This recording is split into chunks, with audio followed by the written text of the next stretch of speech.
حول ولا قوة إلا بالله العلي العظيم. أعوذ بالله من الشيطان اللعين الرجيم. بسم الله الرحمن الرحيم.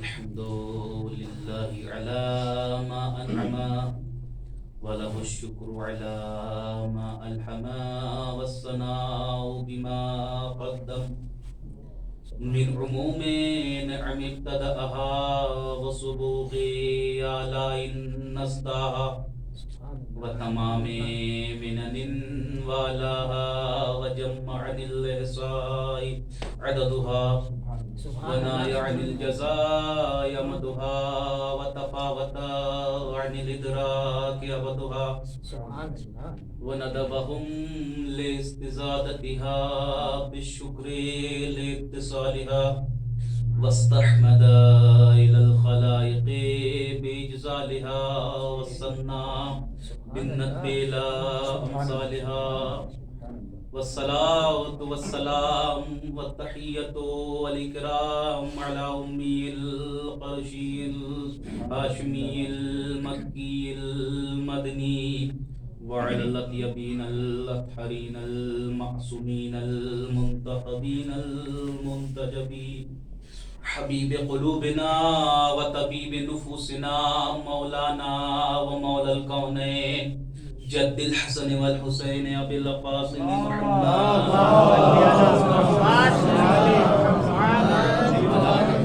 على أعدائهم أجمعين من الآن إلى قيام يوم الدين. بسم الله الرحمن الرحيم. اللهم كن لوليك الحجة ابن الحسن صلواتك عليه وعلى آبائه في هذه الساعة وفي كل ساعة وليا وحافظا وقائدا وناصرا ودليلا وعينا حتى تسكنه أرزاك طوعا وتمتعه فيها طويلا.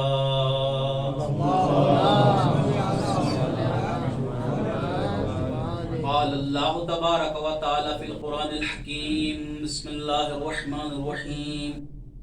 ونريد أن نمن على الذين استضعفوا في الأرض ونجعلهم أئمة ونجعلهم الوارثين.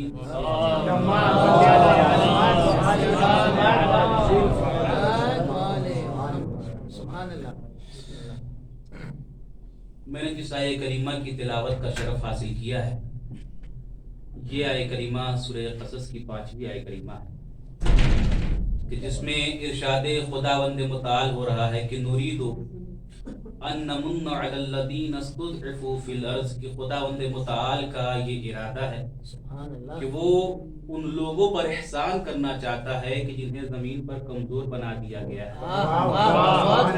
نجعلہم ائمۃ ونجعلہم الوارثین، بلکہ یہی نہیں بلکہ ان کمزوروں کو لوگوں کا وارث بنانا چاہتا ہے اور لوگوں کا امام بنانا چاہتا ہے. سبحان اللہ. یاد رہے یہ سورہ قصص کی ایک مکمل آیہ کریمہ ہے، لیکن اس کا مقصد اور اس کا نتیجہ اس کی بعد والی آیہ کریمہ میں خداوند متعال ذکر کر رہا ہے. سبحان اللہ. وہ آیت یہ کہتی ہے کہ وَنُمَكِّنُ لَهُمْ فِي الْأَرْضِ وَنَرَى فِرْعَوْنَ وَحَامَانَ وَجُنُودَهُمَا مِنْهُمْ وَمَا كَانُوا يَحْذَرُونَ. خدا کہتا ہے کہ بے شک خدا کا ارادہ یہ ہے، اس کی منشا یہ ہے کہ وہ زمین پر کمزوروں پر احسان کرنا چاہتا ہے اور انہی کو لوگوں کا وارث اور امام بنانا چاہتا ہے. یہی نہیں بلکہ انہی کمزوروں کو زمین کا اقتدار دینا چاہتا ہے اور انہی کمزوروں کے ذریعے سے خداوند متعال فرعون، حامان اور ان کے لشکروں کے سامنے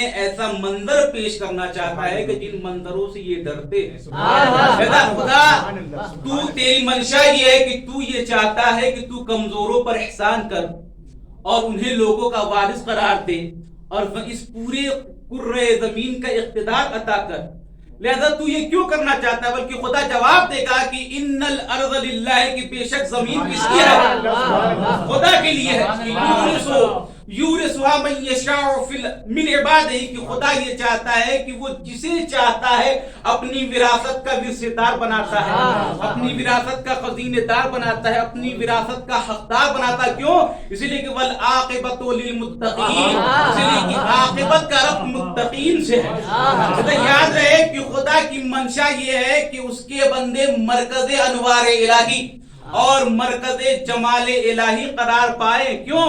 تاکہ خدائی جمال و انوار اور خدائی صفات اس کے پسندیدہ بندوں کی ذات سے منعکس ہو، اور اس کا اثر یہ ہوگا کہ خون بہانے والے کے کردار پر اس کا خون غالب آئے گا کہ جس کا خون بہ رہا ہے، اور یہ ہے کہ زخم کھا کر بھی جو قاتل کو پلائے شربت زیب دیتا ہے اسے ساقی کوثر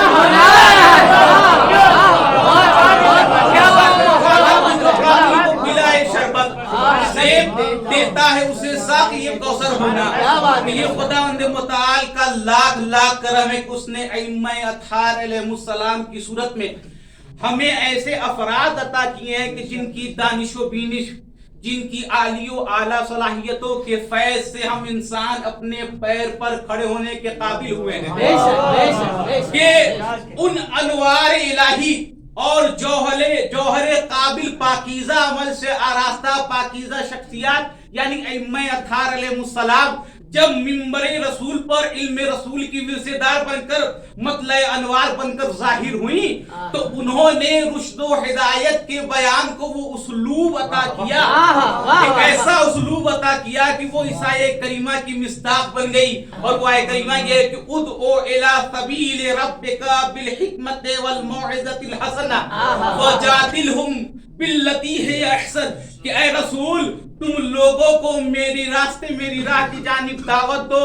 اور یاد رہے کہ حکمت اور اچھی نصیحتوں کے ذریعے سے دعوت دینا، لہذا تم ان کے مذاکرے، ان سے مباحثہ کرنا، ان سے مذاکرہ کرنا، لہذا مذاکرے اور مباحثے میں وہی طریقہ اختیار کرنا کہ جو بہترین طریقہ، وہ طریقہ اختیار کرنا کہ جو بہترین طریقہ ہے۔ تو پھر کیا ہوا کہ ائمہ اطہار نے رشد و ہدایت کو، اتحاد و اتفاق، محبت و اخوت کو وہ میٹھا اور شیرین آہنگ عطا کیا کہ ان کی مخاطبین میں اختلاف مکاتب فکر کی تمیز ختم ہونے لگی، یعنی انسانوں میں، مہاجرین و انصار میں جو کمیاں تھیں وہ ختم ہونے لگی، بلکہ انسان کے قریب آنے لگے، یعنی وہ ائمہ اطہار کی لبوں کی گنجائش اور ان کی سنجش کا اثر تھا۔ پھر کیا ہوا کہ پھر منبر سے رزق و رشد و ہدایت بٹنے لگا، اور مشتاق سخن خلق موج در موج منبر کی جانب روا ہونے لگا۔ پھر کیا تھا کہ تشنگان علم و معرفت کے لیے کوثر ہدایت کا دھارا روا ہوا، اور مابین ارض و سما آیے کریمہ کی گونج لہجہ علی میں گونجنے لگی۔ پھر وہ کلام اور وہ آیے کریمہ اور وہ وحی الہی کہ جو لوح محفوظ سے قلب پیغمبر پر اتارا گیا تھا، لہذا اسی آیے کریمہ اور اس وحی الہی کے لیے کہ تاکہ اس آیے کریمہ کو رہروان انسانیت کے قلوب پر نقش کیا جائے، لہذا جس آہنگ دلربا کی ضرورت تھی ائمہ اطہار نے اس آہنگ دلربا کو اپنا کر، لہذا یاد رہے کہ چمنستان سخن کو وہ سخن عطا کیا کہ سماعت ملال محسوس کرنے کے بجائے محال ہونے لگا۔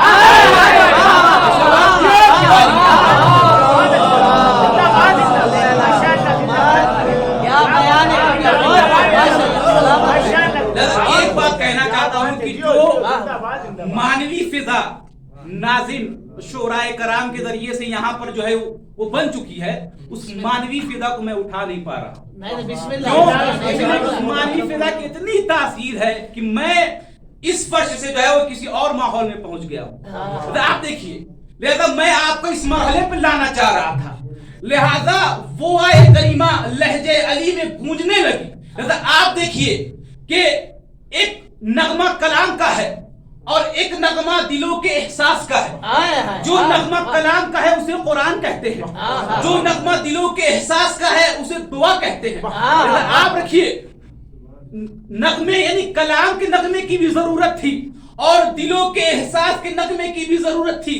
کلام کے نغمے کی ضرورت اسی لیے تھی تاکہ اعتقادات کی کمیوں کو دور کیا جائے. دلوں کے احساس کے نغمے کی بھی ضرورت تھی تاکہ ایک عبد کے لیے مقام عبدیت جو ہے وہ ظاہر ہو جائے. لہذا وہ کلام جو کبھی نغمہ جبریل تھا، کبھی نغمہ رسول تھا اور کبھی نغمہ وحی الہی تھا، لہذا وہ کلام کبھی نغمہ جبریل بھی تھا. لہذا آئیے ہم اس مقام پر پہنچے ہیں کہ اس کلام کو نغمہ جبریل کے ذریعے سے جو ہے وہ محسوس کرے. لہذا نغمہ جبریل کیا ہے؟ نغمہ جبریل مشیت کی وہ صدا کہ جو پیغمبروں کے ذریعے سے قافلہ نوع بشر کے افراد کی سماعتوں میں دستک دے کر انہیں وادی عمل میں اترنے کی دعوت دیتی ہے. نغمہ جبریل وہ صدا کہ جو پیغام کی روشنی اور پاکیزگی سے رہروان حق و صداقت کے باطن کو نور سے بھر دیتی ہے. نغمہ جبریل وہ صدا کہ جس کا خرام باد صبا کو شرمائے،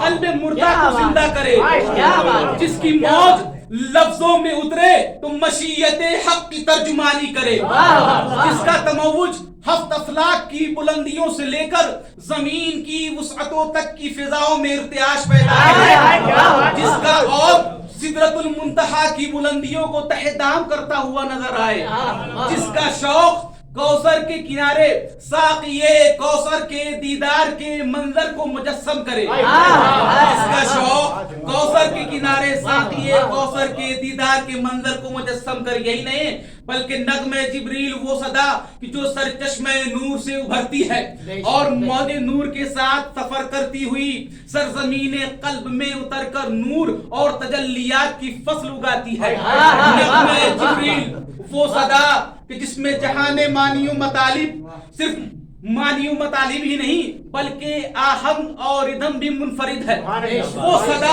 وہ صدا ہے نغمہ جبریل کہ جو فطرت کو بالیدگی عطا کرے اور فطرت کو اس کے دھارے پر روا ہونے میں مدد دے.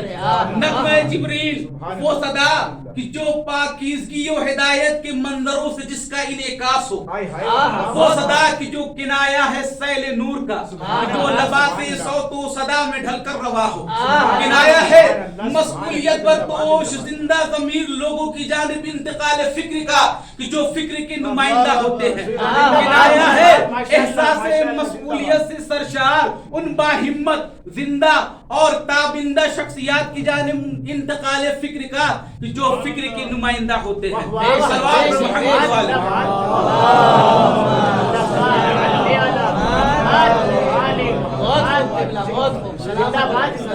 رمز ہے،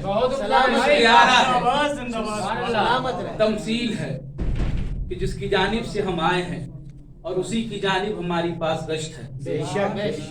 لہذا یہ نغمہ جبریل ہے. اور آپ دیکھیے کہ جس طریقے سے خداوند متعال نے ائمہ اطہار کی تصویر بنائی، اہل بیت اطہار علیہ السلام کی تصویر بنائی، اسی طریقے سے لازم تھا کہ جس طریقے سے اہل بیت اطہار کی تمثیل ملنا مشکل ہے، لازم تھا کہ خدا ایک ایسی کتاب نازل کرے کہ اس کی بھی تمثیل نہ مل پائے. آپ دیکھیے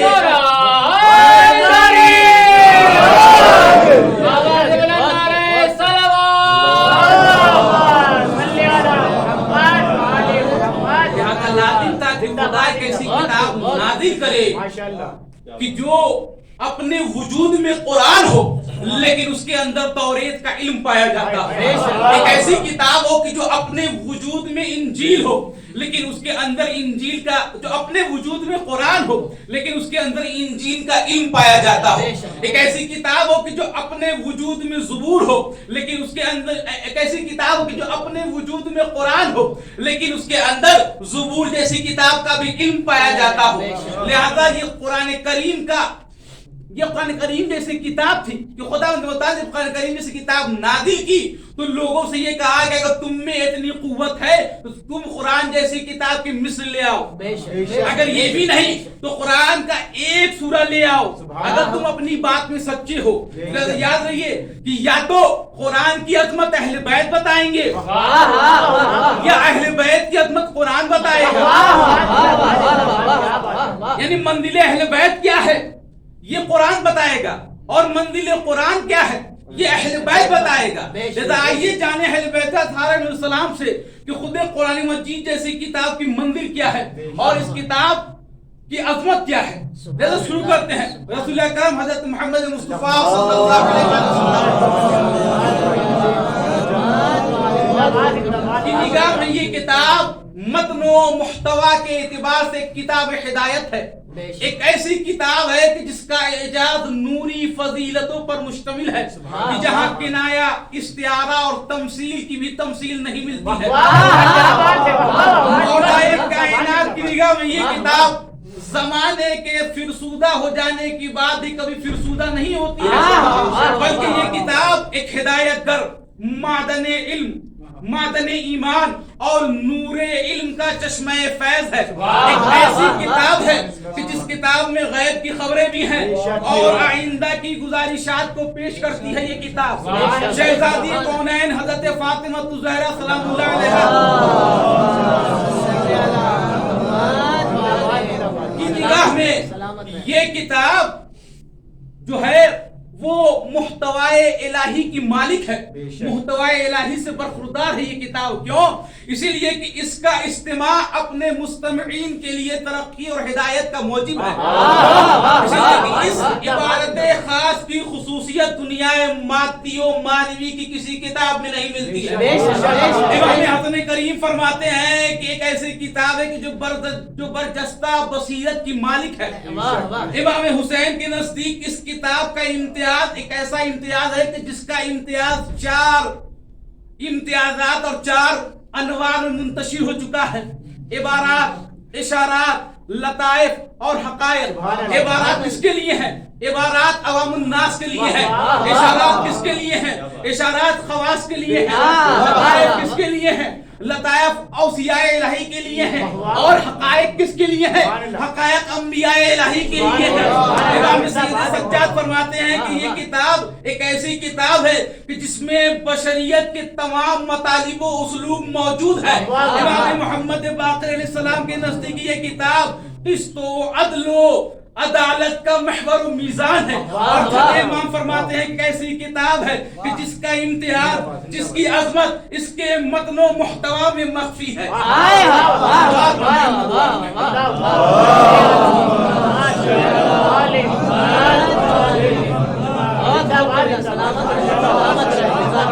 ایسی کتاب ہے کہ جس کا متن، جس کا امتیاز، جس کی عظمت اس کے متن و محتوا میں مخفی ہے۔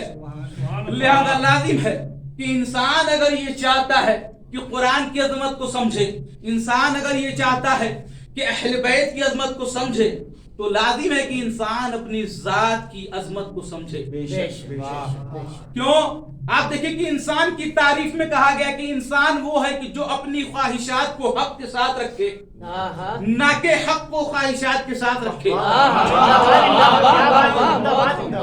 اور آپ دیکھیے کہ اگر انسان اپنے حق کو خواہشات کے ساتھ رکھتا ہے تو ایسے ہی انسان کی جہالت اور اسی انسان کی منافقت پر مولا کائنات فرماتے ہیں کہ صورت انسانی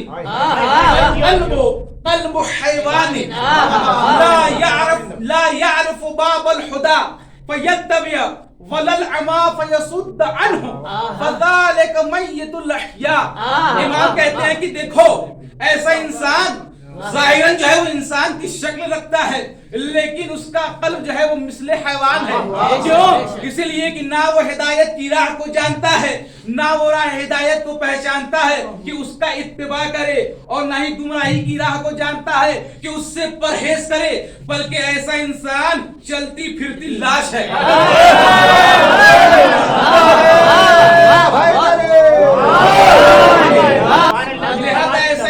چلتی پھرتی لاش ہے۔ لہذا آپ دیکھیے کہ اگر ہم جیسا انسان یہ چاہتا ہے کہ اپنی ذات اور اپنی دنیا کو عظیم دنیا بنائے، اپنی حیات کو بہترین حیات بنائے، تو لازمہ یہ ہے کہ انسان اپنے اندر ملکات کا سہارا لے۔ کیسا ملکات؟ آپ دیکھیے کہ اگر کسی انسان کے اندر نماز کا ملکہ ہوگا، صبر کا ملکہ ہوگا، ایثار کا ملکہ ہوگا، شہادت کا ملکہ ہوگا، تو اس کی دنیا عظیم دنیا ہوگی، اس کی کائنات عظیم کائنات ہوگی. لیکن اگر کسی انسان کے اندر جھوٹ کا ملکہ ہوگا، فریب کا ملکہ ہوگا، کوتاہیوں کا ملکہ ہوگا، کمیوں کا ملکہ ہوگا، تو اس کی زندگی پست ہوگی، اس کی زندگی ناکامیاب ہوگی. لہذا اگر ہم جیسا انسان یہ چاہتا ہے کہ اپنی دنیا کو عظیم دنیا بنائے تو خدا نے علم جیسا ملکہ رکھا ہے. ہم اپنے ملکے کو بلند کرنے کے لیے علم کا سہارا لے. کیوں؟ اسی لیے کہ خدا نے ظاہراً اس کائنات میں ہماری شکل و صورت بنائی ہے، لیکن آئندہ کائنات میں اسی علم کے ذریعے سے ہماری شکل و صورت پہچانی جائے گی. کسی شاعر نے کیا بہترین جملہ کہا ہے کہ علم انسان کی تقدیر بھی تدبیر بھی ہے.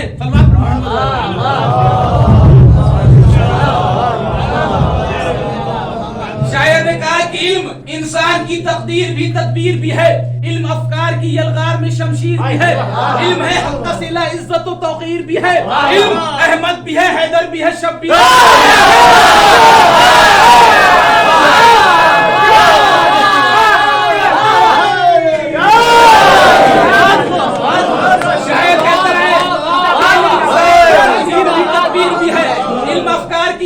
بھی شمشیر بھی ہے، علم ہے حق صلہ عزت و توقیر بھی ہے، علم احمد بھی ہے، حیدر بھی ہے، شبیر بھی ہے. کہ علم اسلام کے گلشن میں کلی بنتا ہے، حق کے منبر پہ اگر ہو تو علی.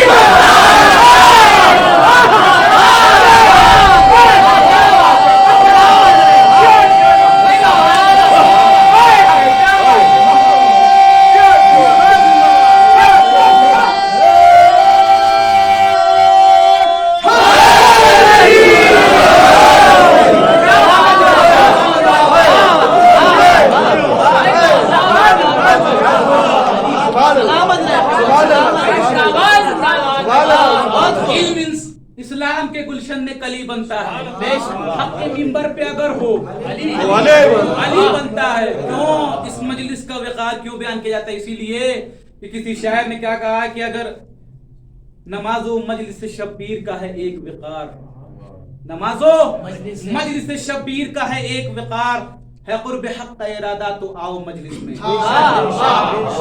ہے قرب حق کا ارادہ تو آؤ مجلس میں.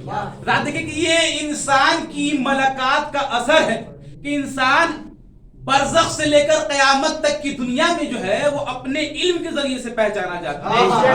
اگر روایت سے معلوم ہوا ہے کہ انسان کا جیسا ملکہ ہوگا اسی اعتبار کی صورت اسے دی جائے گی. آپ روایت سے بخوبی واقف ہیں. آپ دیکھیں کہ انسان کی ذات لازمہ ہے کہ انسان اپنی ذات کو پہچانے، اور آپ دیکھیے کہ خدا نے انسان کو کرامت بخشی، عظمت بخشی، شرافت بخشی اور فضیلت بخشی. اس کی دلیل ہے دعائے ماہ رمضان میں ہم کہتے ہیں کہ عظمتہ وکرمتہ وشرفتہ وفضلتہ. سوال ہے کہ پروردگار تو نے انسان کو عظمت کیوں دی، کرامت کیوں دی، شرافت کیوں دی، فضیلت کیوں دی؟ تو جواب ہے کہ میں نے انسان کو عظمت دی تاکہ ذات انسان زمانے پر غالب رہے. میں نے انسان کی ذات میں کرامت کیوں دی؟ اسی لیے کرامت عطا کی تاکہ انسان اپنے رب کے احسان اور اس کے رؤوف ہونے کا احساس اپنے دل میں پیدا کرے، اس کے رؤوف ہونے کا احساس اپنے دل میں پیدا کرے اور اس احساس کو حاصل کرے. پھر مرحلہ ہے شرافت کا. خدا تو نے انسان کو شرافت کیوں عطا کی؟ تو جواب ہے کہ میں نے انسان کو شرافت اسی لیے عطا کی تاکہ ذات سے ذات کا اور نفس سے نفس کا اتصال ہو سکے، انسان کی تفسیر کا ذریعہ بنے. جب ان تمام مرحلوں سے انسان گزر گیا تب مرحلہ پہنچا ہے فضیلت کا کہ خدا نے انسان کو فضیلت عطا کی. کیوں؟ تاکہ انسان اپنی ذاتی بلندیوں کو پانے کے بعد سے اپنے نفس کو بہترین نفس بنا سکے، اپنے نفس کو بافضیلت ترین نفس بنا سکے.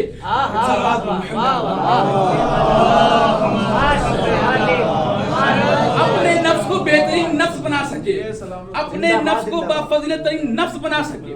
لہذا آپ دیکھیے کہ اگر انسان اپنے نفس کو بافضیلت ترین نفس نہیں بناتا ہے تو انسان گمراہی کے دلدل میں پھنس جاتا ہے. اور آپ دیکھیے کہ انسان کے لیے آزادی کی تعریف میں یہ بیان ہوا ہے کہ آزادی وہ ہے کہ انسان کسی کا غلام نہ ہو اور کسی چیز میں گرفتار نہ ہو. اس سے بڑی تعریف یہ ہے کہ انسان کی سب سے بڑی آزادی یہ ہے کہ انسان کی وجدانی کیفیت میں اتنی قوت ہو کہ وہ وجدانی کیفیت انسان کو اس مقام پر پہنچا دے، وہ منزل عطا کر دے کہ انسان کی ذات کے مناسب ہو، وہ انسان کی شایان شان ہو. اگر انسان اپنی شان و شوکت کھو دیتا ہے تو انسان ہم امام کی ہمراہی سے دور ہوتا ہے اور اس کے دل سے ائمہ اطہار کی محبت سے چلی جاتی ہے.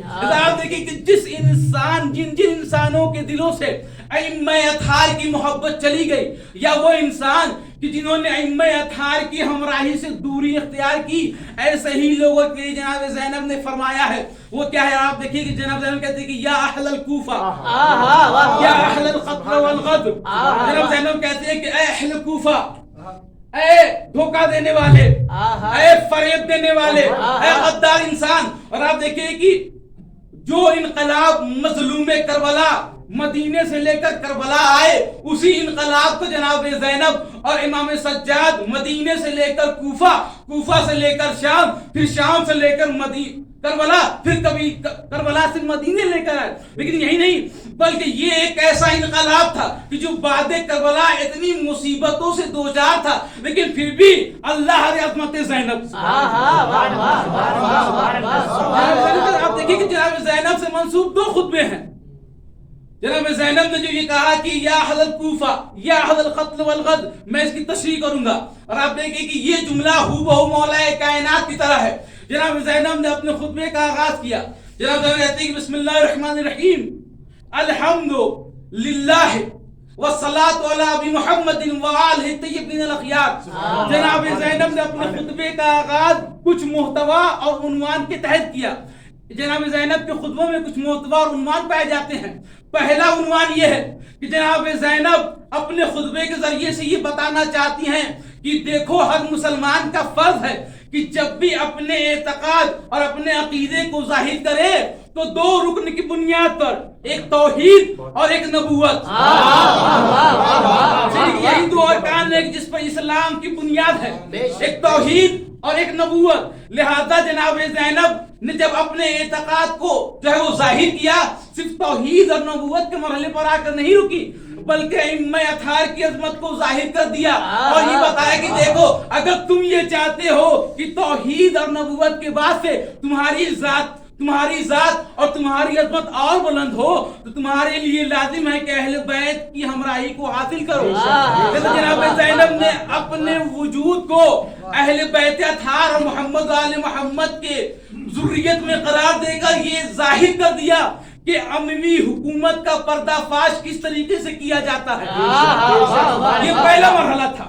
دوسرا مرحلہ یہ ہے کہ جن جھوٹی تبلیغ کی بنیاد پر بنی امیہ نے یزید ملعون اور معاویہ اور ابو سفیان جیسے ناپاک لوگوں کو امیر المومنین کہنا اور کہلوانا شروع کیا تھا، جناب زینب کے دیے ہوئے خطبوں کا اتنا اثر لوگوں میں ہو تاکہ حکومت باطل کے خلاف لوگ قدم اعتراض کو اٹھائیں اور حکومت کی جانب قدم اعتراض کو بڑھائیں. تیسرا مرحلہ یہ تھا کہ جن بنیاد پر مظلوم کربلا نے قیام کیا تھا، اس کا مقصد یہ تھا کہ منفعت طلب لوگوں کا پردہ فاش کیا جائے. جناب زینب آج انہی منفعت طلب لوگوں کے درمیان کلام کر رہی ہیں تاکہ یہ بتائیں کہ انسان کی عظمت اس کی نیکی میں مخفی ہے، انسان کی عظمت اس کی نیکیوں میں سے ظاہر ہوتی ہے.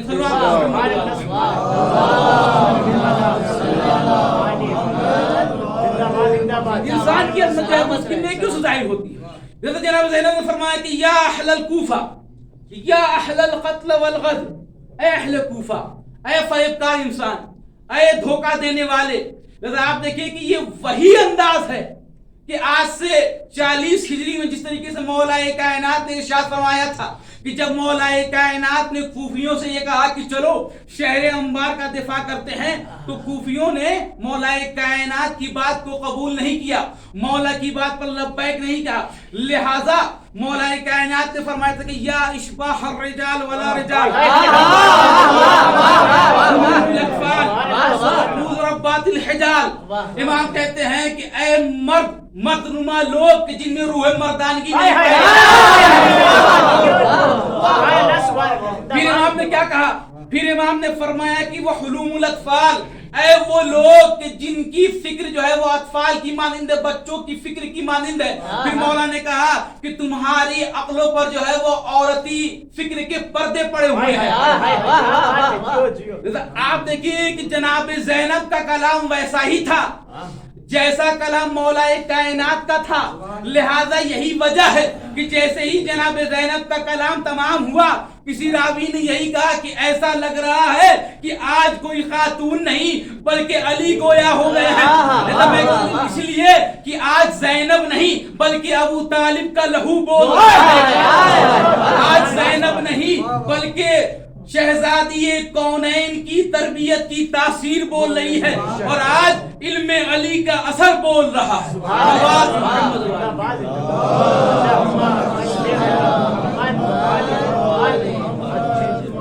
آج علم علی کا اثر بول رہا ہے. لہذا یہ مرحلہ جناب زینب کا تھا.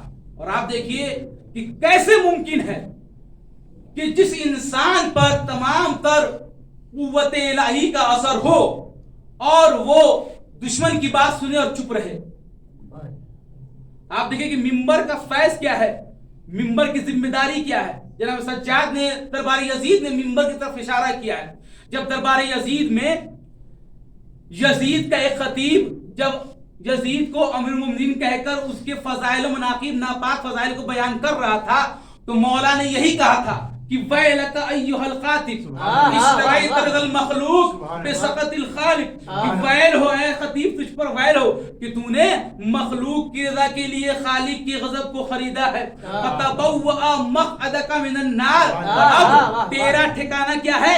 جہنم ہے. لہذا آپ دیکھیں کہ پھر مولا فرماتے ہیں کہ یا یزید اذن لی حتى أسعد هذه الأعواد وتكلم به كلمات فيهن رضا ولهؤلاء جلساء فيها أجر وثواب.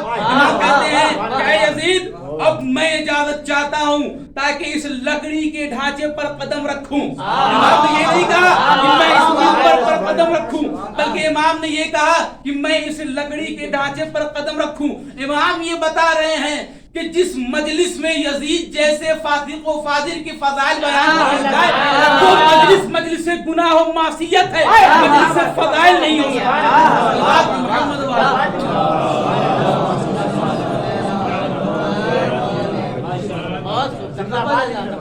وہ مجلس ثواب نہیں ہو سکتی ہے. لہذا امام نے مقصد بھی بتایا، ممبر کا مقصد یہ ہے کہ ممبر سے اجر و ثواب کی باتیں کی جائیں. اگر ممبر سے اجر و ثواب کی باتیں نہیں ہوتی ہیں تو پھر انسان سوچے کہ اس کا کردار کن بنیاد پر ہے. انسان سوچے کہ پھر ممبر کا مقصد کیا ہے. لہذا جہاں پر ان تمام چیزوں کے مرحلے سے درگزر ہونے کے بعد سے گزرنے کے باوجود امام نے اپنی فضیلتوں کو ظاہر کیا، فضیلتوں کو ظاہر کیا. اور انسان پر لازم ہے کہ وہ اپنی فضیلت کو ظاہر کرے، اپنے ذات کو بلند کرے. جناب امام سجاد نے کیا کہا کہ اوتینا بست وفضلنا بسبع. امام نے کہا کہ خدا نے ہمیں 6 امتیاز عطا کیے اور 7 فضیلتیں عطا کی. اوتینا العلم والحلم والسماحة والفصاحة والشجاعة والمحبة في قلوب المؤمنين وفضلنا بسبع. وہ کیا ہے؟ وہ فضیلتیں کیا ہیں؟ وہ فضیلت ہیں کہ بأن منا نبی المختار محمد ومنا الطیار ومنا الصدیق ومنا سبط هذه الامة سیدہ شباب اہل الجنہ. دیکھیں کہ ان تمام کا جب امام سجاد نے جب اپنی فضیلتوں اور امتیازات کو بیان کیا تو اسی مقام پر